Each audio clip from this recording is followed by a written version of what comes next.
اس میں کوئی ایشو ہو، لیکن میں اپنی کوتاہی بہرحال میں ہی تسلیم کرتا ہوں. I am sorry for that. Doctor Mushtaq صاحب آپ کی طرف واپس آتے ہیں. صدر صاحب کی ویسے آئینی اختیارات کیا ہیں؟ وہ حکومت ہی کی بات کو امپلیمنٹ کرنے کے پابند ہیں یا وہ آن ہز اون کوئی ڈیسیژن کر سکتے ہیں؟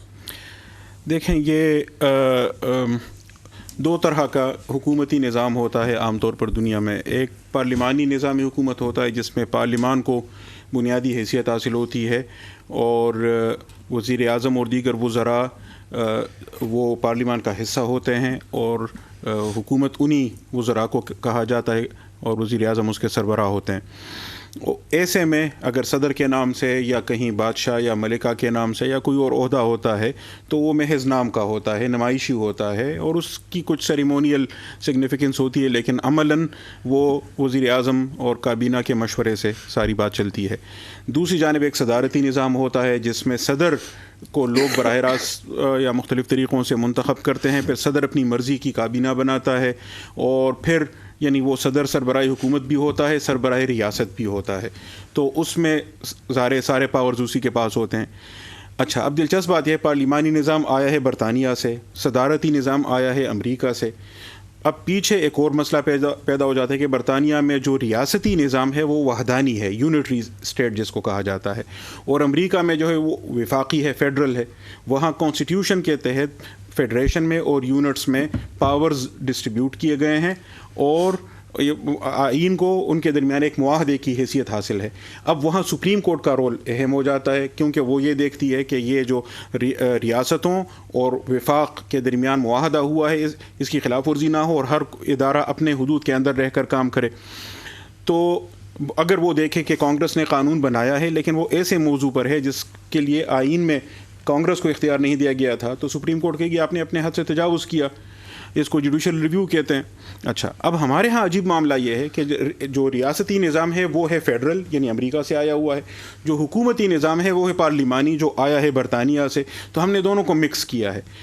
پھر جو طالع آزما ڈکٹیٹرز آئے انہوں نے کچھ اور چیزیں بھی آئین میں شامل کیں. جنرل ضیاء الحق کے دور میں کچھ چیزیں آئیں، پھر جنرل مشرف کے دور میں آئیں، بیچ میں جب پارلیمانی سیاست دوبارہ آئی وقفوں سے تو کچھ چیزیں نکالی بھی گئیں، لیکن اب بھی کچھ چیزیں رہتی ہیں. تو جو پیور پارلیمانی نظام میں صدر کی حیثیت ہوتی ہے ہمارے ہاں وہ نہیں ہے. صدر کے پاس بعض اختیارات ہمارے ہاں ایسے ہیں جو عام طور پر پارلیمانی نظام میں صدر کے پاس نہیں ہوتے.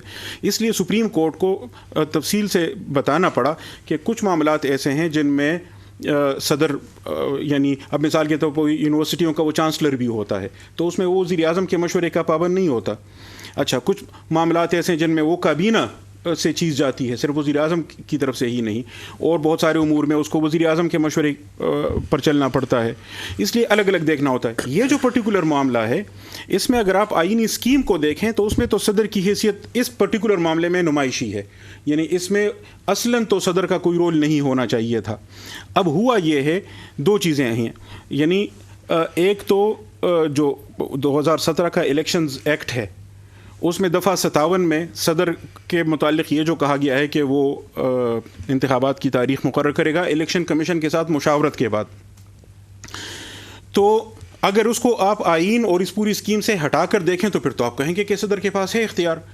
لیکن اگر اس کو آپ کیئر ٹیکر اور اس پورے نظام کے ساتھ دیکھیں تو وہ تو ایک عام سچویشن کی بات ہو رہی ہے. جو میری انڈرسٹینڈنگ ہے وہ اس طرح ہے کہ جب اسمبلی اپنی مدت پوری کریں، اب نگران حکومت قائم ہونی ہے، اب الیکشن کمیشن الیکشن آرگنائز کرے گا، اس کے لیے ڈیٹ صدر مقرر کرے گا. یعنی اس اینگل سے وہ آپ کہہ سکتے ہیں کیونکہ اب وہ جو مستقل وزیر اعظم یا کابینہ ہے وہ تو موجود نہیں ہے.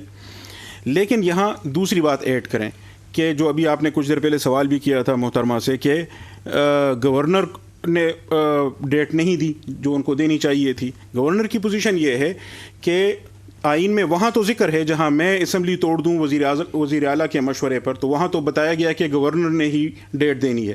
لیکن اگر گورنر وزیر اعلیٰ کی ایڈوائس پر عمل نہ کرے اور 48 گھنٹے بعد اسمبلی خود بخود ڈیزالو ہو جائے تو ایسی صورت میں آئین میں الفاظ میں نہیں لکھا ہوا کہ گورنر نے ہی، اسپرٹ تو وہی ہے. یعنی اگر اب وہی جو پارلیمانی نظام کا آرگومنٹ ہے اس کو یہاں لے آئے تو اس کا تقاضا یہ ہے کہ وزیر اعلیٰ کی ایڈوائس پر اگر اسمبلی خود ڈیزالو ہوتی ہے تو اگر گورنر نے اس پر عمل نہیں کیا تو خود بخود ڈیزالو ہو جاتی ہے، اور اگر گورنر عمل کرے تب بھی ڈیزالو ہو جاتی ہے. دونوں صورتوں میں یعنی ہونا یہ چاہیے کہ گورنر ہی ڈیٹ دے دیتا. اور دلچسپ بات یہ ہے بلکہ افسوسناک کہ پنجاب میں تو چلیں گورنر نے ایڈوائس پر عمل نہیں کیا، 48 گھنٹے بعد اسمبلی ڈیزالو ہوئی. خیبر پختونخوا میں تو گورنر نے ایڈوائس پر عمل کیا، اسمبلی ڈیزالو کی، تو ان کو تو ڈیٹ دینی چاہیے تھی، انہوں نے ڈیٹ دی نہیں. اس لیے جو میرے نزدیک صورتحال ہے وہ یہ ہے کہ ہر ادارے نے اور ہر فرد نے جن کو آئین کے تحت اختیارات دیے گئے ہیں، بدقسمتی سے انہوں نے ان اختیارات کو ایک ذمہ داری سمجھنے کے بجائے ایک پریویلیج سمجھ لیا ہے اور اس کو اپنے سیاسی پوائنٹ سکورنگ کے لیے استعمال کر رہے ہیں، بجائے اس کے کہ جو آئین کا تقاضا ہے اس پر عمل ہو. ٹھیک ہے عبدالرجا صاحبہ، یہ جو جھگڑا چل رہا ہے یہ اگر حل نہ